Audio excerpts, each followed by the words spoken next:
चलिए देखता हूँ। देखिए जो है आपका 2024 सेट नंबर 1, ठीक है। कोड आपका है FZ। देखिए इसमें का जो है हम 7वें का तक करवा दिए थे, आज 7वें का अथवा देखता हूँ। प्रश्न आपका कह रहा है एक कार्बनिक यौगिक का आणविक सूत्र C8H16O2 को तनु सल्फ्यूरिक अम्ल H2SO4 के साथ जल अपघटित करने के पश्चात एक कार्बोक्सिलिक अम्ल खा एवं एक एल्कोहल गा प्राप्त हुए। गा को क्रोमिक अम्ल के साथ ऑक्सीकृत करने पर खा उत्पन्न होता है। गा का निर्जलीकरण करने पर ब्यूट 1 प्राप्त होता है। तो अगर का खा गा की पहचान कीजिए। अब क्रियाओं में प्रयुक्त होने वाले सभी रासायनिक समीकरणों को लिखिए। 5 नंबर में है। चलिए देखता हूँ। C8 जो है H16O2, तो देखिए C8 जो है H16O2। चलिए देखता हूँ इसका रिएक्शन। देखिए 7वें का जो है खा का अथवा का जो है दिया है। देखिए C8H16 मतलब इसको हम लिख सकते हैं CH3 COO CH2 CH2 CH2 CH2। देखिए कार्बन कितना हुआ 1 2 3 4 5 6 CH2 CH3 8 कार्बन हो गया।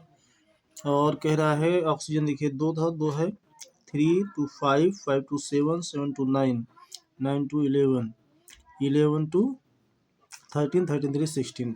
ठीक है, तो ये रहा जो है कंपाउंड हमारे पास जो है कंपाउंड ये रहा। और इसका जो है जल अपघटन कराने पर, तो देखिए जल अपघटन अर्थात HOH करा देता हूँ। ठीक है, तो क्या बनाएगा, तो ये कंपाउंड बनाएगा जो है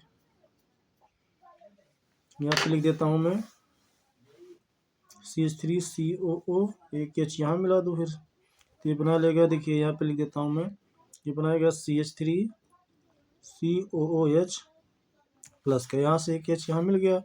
अब ये इतना हमारे पास बचा अभी प्लस CH3 CH2 CH2 1 2 3 4 5 है, तो 2 3 CH2 4 1 2 3 4 5 6 है। ठीक है, तो 1 2 3 4 5 6 CH2 और यहाँ से OH जोड़ दीजिए। ठीक है, एक कंपाउंड हमारे पास ये निकल कर आएगा।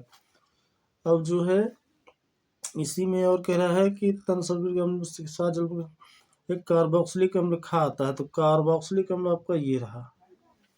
ठीक है, अब इसके बाद देखिए ये कार्बोक्सिलिक अम्ल आ गया। अब कार्बोक्सिलिक अम्ल का जो है हम क्या करेंगे, इस कार्बोक्सिलिक अम्ल COOH ये कार्बोक्सिलिक अम्ल है। अगर इसका जो है हम पोटेशियम परमैंगनेट KMnO4 की उपस्थिति में इसका क्रिया करा दें, तो ये जो है बनाएगा क्या चीज़, जो है ये निर्माण कर लेगा। देखिए इसमें कह रहा है कि कार्बोक्सिलिक अम्ल और एक एल्कोहल फंक्शन उत्पन्न होता है। एल्कोहल ये रहा, एल्कोहल को एक गा मान रहा है। कह रहा है इसका जो है क्रोमिक अम्ल के साथ ऑक्सीकृत कराया जा रहा है, तो यहाँ पर जो होगा ये नहीं होगा। ठीक है, इसका जो है एल्कोहल का जो है ऑक्सीकृत कराया जा रहा है, अर्थात ये है हमारे पास CH3 CH2 CH2 CH2 1 2 3 4 CH2 5 हो गया, 1 2 3 4 5 6 है, तो CH2 OH। ठीक है, इसका क्रोमिक ऑक्साइड Cr2O3। ठीक है, यह है CrO3, क्रोमिक ऑक्साइड CrO3 है। ठीक है, क्रोमिक ऑक्साइड है CrO3, इसके साथ में ऑक्सीकृत कराया जा रहा है। तो अगर ऑक्सीकृत कराएगा तो खा उत्पन्न हो रहा है। खा उत्पन्न होने का मतलब क्या हुआ, कार्बोक्सिलिक समूह इसमें क्या था, ये था, मतलब ये बन रहा है। अर्थात यहाँ पे मैं लिख देता हूँ बनकर क्या रहा है CH3COOH बन गया CH3। ठीक है, COOH। अब कितना कंपाउंड बच रहा है यहाँ पे, चलिए देखता हूँ। इसमें जो है जो बचा हो इसमें बचा है तो CH3 COOH हो गया। तो 1 2 3 4 4 कार्बन बचे हैं, तो CH3 बनाएगा, ये CH2 बना लिया, CH2 बना लिया, उसके बाद CH3 बना लिया। ठीक है, अब इसके बाद कह रहा है खा उत्पन्न होता है, गा का निर्जलीकरण करने पर ब्यूट 1 इन प्राप्त होता है। तो गा कंपाउंड हमारे पास यही बोला था, इसका निर्जलीकरण करा दीजिए। ठीक है, तो इसका अगर हम निर्जलीकरण करा रहे हैं, अर्थात जो है ये हमारे पास है, इसका निर्जलीकरण कराते हैं, तो ये रहा हमारे पास CH3 CH2 CH2 CH2 1 2 3 4 5 CH2 1 2 3 4 5 6। तो CH2 देखिए 1 2 3 4 5 6, आगे है OH। इसका निर्जलीकरण कराइए। H2SO4 की उपस्थिति में इसका जब हम निर्जलीकरण कराएंगे तो ये बनाता है, ये निकल के रहेगा हमारे पास CH3 CH2, क्यों कह रहा है ब्यूट 1 इन, तो मेथ एथ प्रोप ब्यूट, 4 कार्बन होने चाहिए, तो CH यहाँ पे लगा दो, डबल बॉन्ड, इनके लिए CH2। ठीक है, तो अब देखिए यहाँ से जो है कंपाउंड निकल, तो देखिए अब आगे जो है क्या बनाएगा, ये निर्जलीकरण मतलब जल आउट करेगा। देखिए C2H4 बनाएगा, प्लस का HOH बनाएगा। ठीक है, प्लस का HOH बनाएगा।